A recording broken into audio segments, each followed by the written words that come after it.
Most people imagine a market crash as something loud. Prices collapse in full view, headlines scream, politicians hold emergency press conferences, and years later the date gets its own name. But not all crashes look like that. Some happen quietly, inside the machinery of the financial system, before the public ever sees a dramatic chart. By the time prices appear to recover, the real event has already passed and been erased. To understand how this can happen, you have to separate two ideas that are usually treated as the same thing: market prices and market function. Prices are what we see on screens. Market function is whether trades can actually happen in size, at predictable costs, without the system seizing up. A market can stop functioning long before prices show a full collapse. When that happens, the crash is real, even if the chart never records it. In normal conditions, markets rely on a simple assumption: if you want to sell, someone will buy. If you want to buy, someone will sell. That assumption is enforced by liquidity. Dealers, banks, and market makers stand ready to intermediate, holding inventory and absorbing temporary imbalances. The moment they step back, the market does not slowly decline. It snaps. This is why some of the most dangerous moments in financial history lasted minutes or hours, not months. During those moments, prices became almost meaningless. Quotes were posted, but they were not actionable. Bid-ask spreads exploded. Size disappeared. Trades that should have been routine suddenly could not be executed without enormous losses. On paper, the market still existed. In reality, it was broken. One of the clearest modern examples came during the early phase of the COVID shock in March 2020. Most people remember the stock market plunge and the dramatic recovery that followed. Fewer remember what happened in the U.S. Treasury market, supposedly the deepest and safest market in the world. For several days, Treasuries did not behave like a safe haven at all. Prices moved erratically, liquidity vanished, and even large institutions struggled to trade without pushing the market violently against themselves. This was not supposed to happen. The Treasury market is the backbone of the global financial system. It underpinned collateral, funding, and pricing everywhere else. When that market stops functioning, it is not just a price event. It is a systemic one. What made the situation especially dangerous was that the stress did not show up as a single, obvious crash. Yields did not simply spike to absurd levels and stay there. Instead, the market became disorderly. Off-the-run treasuries diverged from on-the-run ones. ETS-tracking government bonds traded far away from the value of their underlying assets. Repo markets showed signs of strain. These were technical signals, easy to miss if you were only watching headline indices. This pattern, markets breaking before prices collapse, has appeared repeatedly over the last decade. In the 2010 flash crash, U.S. equities plunged and rebounded within minutes. In October 2014, Treasury yields collapsed in a matter of minutes with no clear trigger. In September 2019, overnight repo rates spiked unexpectedly, revealing a hidden shortage of liquidity in the banking system. Each time, the public narrative focused on the visible price moves. Each time, the deeper story was about market function failing under stress. The key insight is this: modern financial markets are highly optimized, but also highly brittle. They work exceptionally well under normal conditions because participants rely on leverage, automation, and short-term funding. Those same features make the system vulnerable to sudden withdrawals of liquidity. When confidence falters, everyone tries to reduce exposure at once. The result is not a gradual repricing, but a sudden absence of buyers. At that point, something unusual happens. The market does not clear at a dramatically lower price. It simply stops clearing. Sellers pull orders because the prices are unacceptable. Buyers pull orders because the risk is too high. Quoted prices become placeholders rather than real offers. This is a moment of the quiet crash, the point where the market exists in form, but not in substance. Historically, such moments were allowed to run their course. Prices would gap lower until buyers emerged.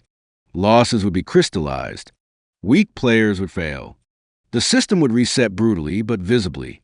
Today, That approach is considered too dangerous. The interconnectedness of markets means that allowing one core market to fully collapse could trigger cascading failures elsewhere. So instead of letting prices fall until the system resets, authorities intervene earlier and more quietly. They do not always announce a rescue. They restore function first, then allow prices to stabilize. From the outside, it can look like the market held up remarkably well. From the inside, it can feel like the edge of collapse. This is why calling these events near misses can be misleading.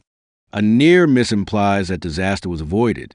In reality, the disaster happened but was reversed before it could be recorded in a historical narrative. The system crossed a failure threshold and then was pulled back. One reason this is so hard to see is that financial history is written in charts. If the line goes down and then comes back up, the story becomes one of volatility, not breakdown. The absence of prolonged depression or a multi-year bear market is taken as evidence that the system was fundamentally sound. But this confuses outcome with process.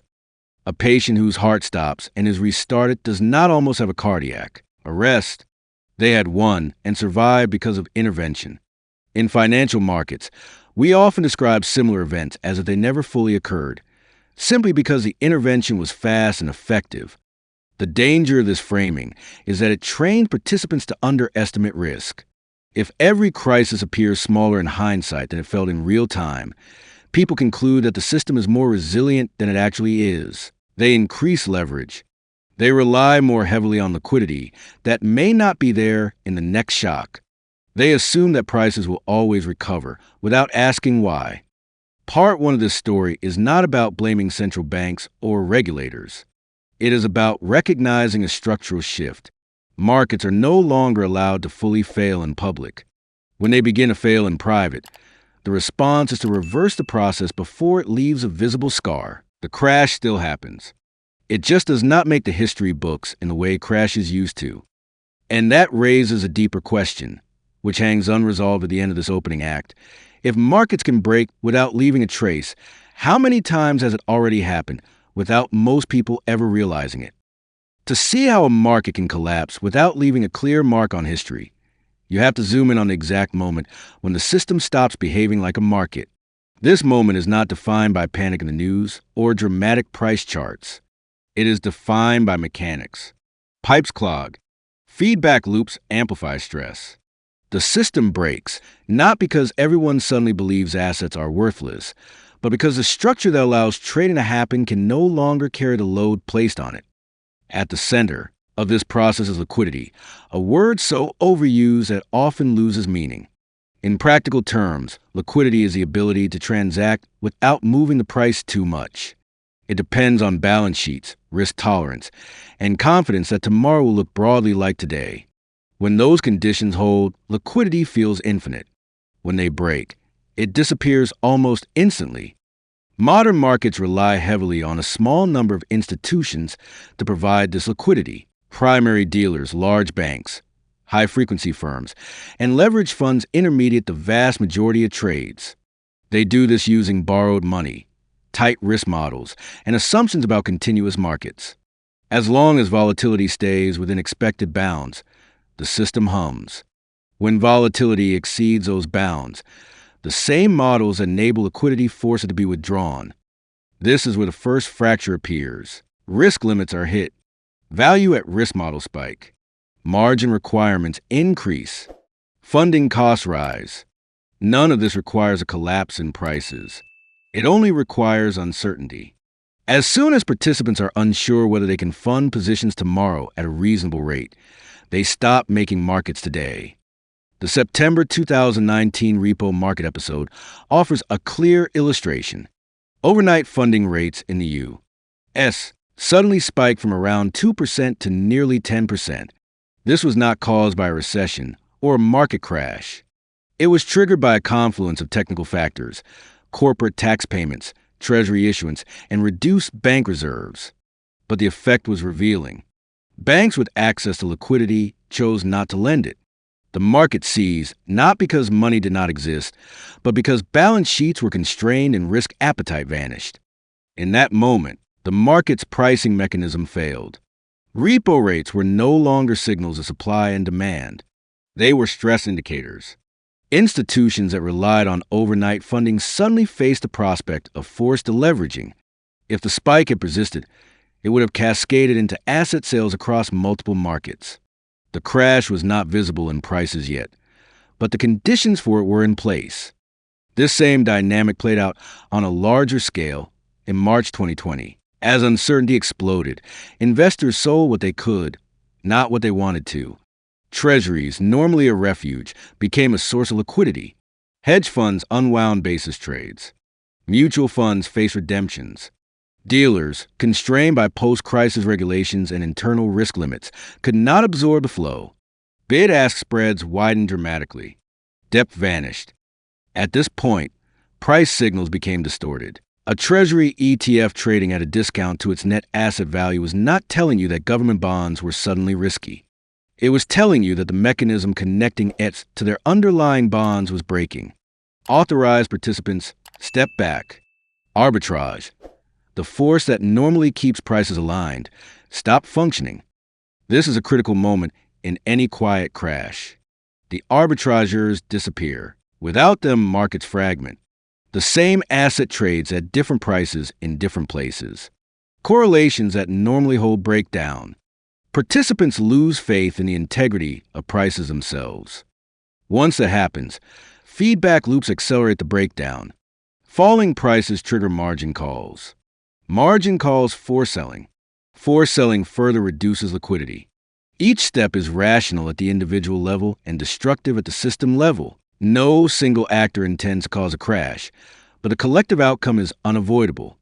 In older financial systems, these loops would play out in full view. Banks would fail. Markets would close. Prices would gap violently until new equilibria were found.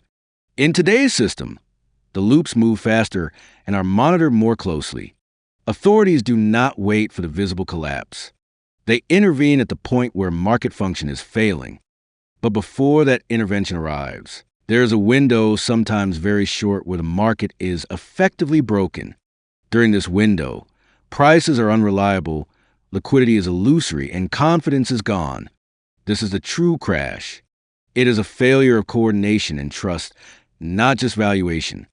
What makes this especially dangerous is that the participants experiencing it know how bad it is, while the broader public does not. Inside trading desks and risk committees, alarms are going off. Conversations turn from profit to survival. The question is no longer what is this asset worth, but can we get out if we need to? When that question cannot be answered confidently, the system is already in crisis. The quiet nature of this crash also means that accountability becomes blurred. There is no single villain, no dramatic turning point. Everything happens through normal processes. Margin rules, risk limits, funding markets. The system fails by following its own rules too rigidly under extreme conditions. By the time the intervention comes, it is often framed as preventative. Liquidity facilities are described as backstops. Asset purchases are called technical operations. The language is deliberately calm. The goal is to restore function without triggering panic. If done successfully, the public never sees the depth of the failure. And that success creates a paradox. The better the intervention works, the harder it becomes to convince anyone that a crash actually occurred. History records stability. Charts show recovery. The moment when the market stopped working vanishes into footnotes and technical reports. Part 2 ends here, at the edge of that intervention. The system has broken, liquidity has evaporated, and prices have lost their meaning. The only question left is whether someone will step in to reverse the process, and how quietly they can do it. When the intervention finally comes, it rarely looks like an emergency. There are no sirens, no dramatic speeches, no explicit admission that the market has failed. That is deliberate. By the time authorities act in a quiet crash, their primary objective is not to save prices, but to restore function without leaving fingerprints. The less visible the rescue, the more credible the illusion of continuity. The first step is almost always liquidity, not capital. Central banks understand that most modern crashes are not caused by widespread insolvency at the outset, but by a sudden inability to fund positions. If funding can be stabilized, forced selling can be stopped. This is why the initial tools tend to be facilities rather than bailouts. Repo operations swap lines, standing lending windows. These are framed as temporary, technical measures, even when they are deployed at unprecedented scale. During the September 2019 repo turmoil, the Federal Reserve did not announce a crisis. It simply began injecting liquidity into overnight funding markets, then term repo, then larger and longer operations. The messaging emphasized smooth market functioning.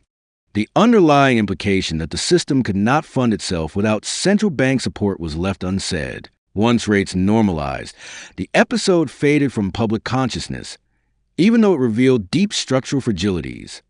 March 2020 followed the same pattern, but on a far larger scale. As Treasury market liquidity evaporated, the Federal Reserve launched massive repo operations, reopened dollar swap lines with foreign central banks, and expanded asset purchases. Officially, these actions were described as efforts to support market functioning. In practice, they were emergency measures to prevent the collapse of the world's core collateral market. One of the most important features of these interventions is their speed. In earlier eras, policy responses took weeks or months. Today, central banks move in days or even hours. This compresses the visible damage. Prices may dip sharply, but they recover before the narrative of failure can take hold. The public sees volatility. Insiders see resuscitation. Another key feature is indirectness. Rather than buying exactly the assets that are collapsing, authorities often buy related instruments or provide funding against broad collateral. This allows them to influence markets without explicitly setting prices. For example, buying Treasury stabilizes funding markets, which in turn stabilizes equities and credit, without a direct equity rescue being announced. This indirect approach also helps avoid legal and political constraints. Many central banks are restricted in what they can buy outright. By acting through intermediaries, banks, dealers, money markets, they can achieve the same effect while maintaining the appearance of market neutrality. The rescue happens through plumbing, not headlines. Silence plays a crucial role as well. Communication is carefully calibrated to avoid acknowledging the severity of the situation. Phrases like abundant reserves, ample liquidity, and temporary dislocations dominate official statements. Internally, policymakers may be discussing worst-case scenarios. Externally, the tone remains calm. Panic is treated as a bigger threat than insolvency. As liquidity returns, market function begins to normalize. Bid-ask spreads tighten. Depth reappears. Arbitrage resumes. Prices start to move in a more orderly fashion. To an outside observer, it looks like the market has simply found its footing. The moment when it was fundamentally broken is no longer visible. This is where the reversal becomes complete. The crash is not just halted, it is unwound. Assets that were sold under stress are repurchased. Losses are reversed. Volatility collapses. In some cases, markets move to new highs within months. The memory of dysfunction is replaced by a story of resilience. But something important has changed beneath the surface. Balance sheets have expanded. Central bank footprints are larger. Private actors have learned a lesson, even if it is never spoken aloud. When the system reaches the brink, it will be supported. This expectation alters behavior long after the crisis has passed. Critically, the intervention does not remove risk. It redistributes it. By stabilizing markets at the point of failure, authorities prevent immediate collapse, but they also prevent the full repricing that would have occurred. Risk is carried forward into the future, embedded in higher leverage, tighter correlations, and greater dependence on policy support. The quiet nature of the intervention makes this redistribution hard to track. There is no single bill to point to, no explicit transfer that can be debated. The costs appear later in the form of distorted asset valuations, reduced market discipline, and an ever-growing need for intervention during subsequent shocks. From a historical perspective, this is how crashes are erased, not by denying that stress occurred, but by responding so effectively that the stress leaves no durable mark on prices. Future analysts looking only at charts will see a dip and a recovery. They will not see the moment when liquidity vanished, when markets fragmented, when trust broke. Part 3 ends with the system apparently restored. Trading has resumed. Prices have stabilized. Confidence has returned, at least on the surface. The crash has been reversed so thoroughly that it barely seems to have happened at all. What remains is the question of what this kind of reversal does to the future and to the way financial history is written. When the charts are updated and the volatility fades, what remains is a story that feels reassuring. The market was stressed, policymakers acted, stability returned. In hindsight, the episode looks like a test that the system passed. But this version of events is shaped by what is visible, not by what actually happened. The quiet crash, having been reversed, leaves behind no obvious scar, only a set of long-term consequences that are harder to trace and easier to ignore. The first consequence is a subtle rewriting of history. Financial history is usually told through prices, indices, and timelines. If an asset falls and then recovers quickly, the narrative becomes one of resilience. The period of dysfunction is compressed into a brief dip, often attributed to uncertainty or technical factors. The fact that markets stopped functioning properly, that liquidity vanished, and prices lost meaning rarely survives in the mainstream account. This matters because future decisions are based on past lessons. If every crisis appears smaller in retrospect than it felt in real time, participants conclude that the system is stronger than it is. Risk models are recalibrated using the smooth historical data. Stress scenarios are built around price movements, not around market failure.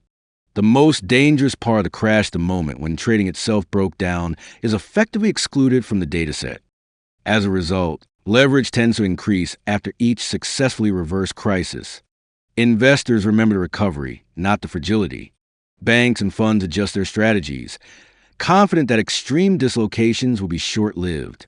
This is not blind optimism. It is a rational response to observed outcomes. If markets are consistently stabilized before total collapse, then relying on that stabilization becomes part of the strategy. Economists refer to this as moral hazard, but that term can be misleading. It suggests recklessness or bad faith. In reality, the behavior is often cautious and calculated. Participants do not assume that losses are impossible. They assume that certain kinds of systemic failure will be contained. The line between private risk and public backstop becomes blurred, even if it is never formally acknowledged. The second consequence is structural distortion. Interventions designed to restore market function also reshape markets themselves. Central bank balance sheets grow. Certain assets gain an implicit premium because they are more likely to be supported in a crisis. Funding markets become more dependent on official facilities. Over time, the system evolves in a way that makes future interventions not just helpful, but necessary. This creates a form of path dependence. Once markets are stabilized through quiet reversals, it becomes harder to allow a full reset later. The costs of non-intervention rise as the system becomes more interconnected and more leveraged.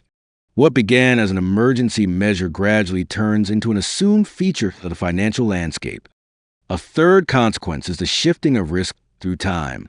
By stopping forced liquidations and restoring prices, interventions prevent immediate damage, but they do not eliminate the underlying vulnerabilities. Instead, those vulnerabilities are carried forward. Debt remains. Leverage remains. Misalignments in pricing persist. The reckoning is postponed, not canceled. This is why each subsequent shock tends to require a larger response than the last. The system has not become weaker in a simple sense, but it has become more dependent on support at the margin. The quiet crash sets a precedent. When liquidity disappears, it will be replaced. That precedent shapes expectations and behavior long after the original event has faded from memory. Perhaps the most profound consequence is psychological. Trust in markets begins to shift from trust in decentralized price discovery to trust in centralized intervention. Prices are still watched, but they are no longer seen as purely organic outcomes. There is an unspoken assumption that extreme outcomes will be managed. This changes how risk is perceived, how fear is processed, and how confidence is rebuilt. From the outside, this may look like progress. After all, fewer visible collapses mean less economic pain in the short term. But it also means that the signals markets send become less clear. When prices are stabilized before they can fully adjust, they tell a partial story. They reflect intervention as much as fundamentals. In this sense, the history that survives is edited not through deception, but through design.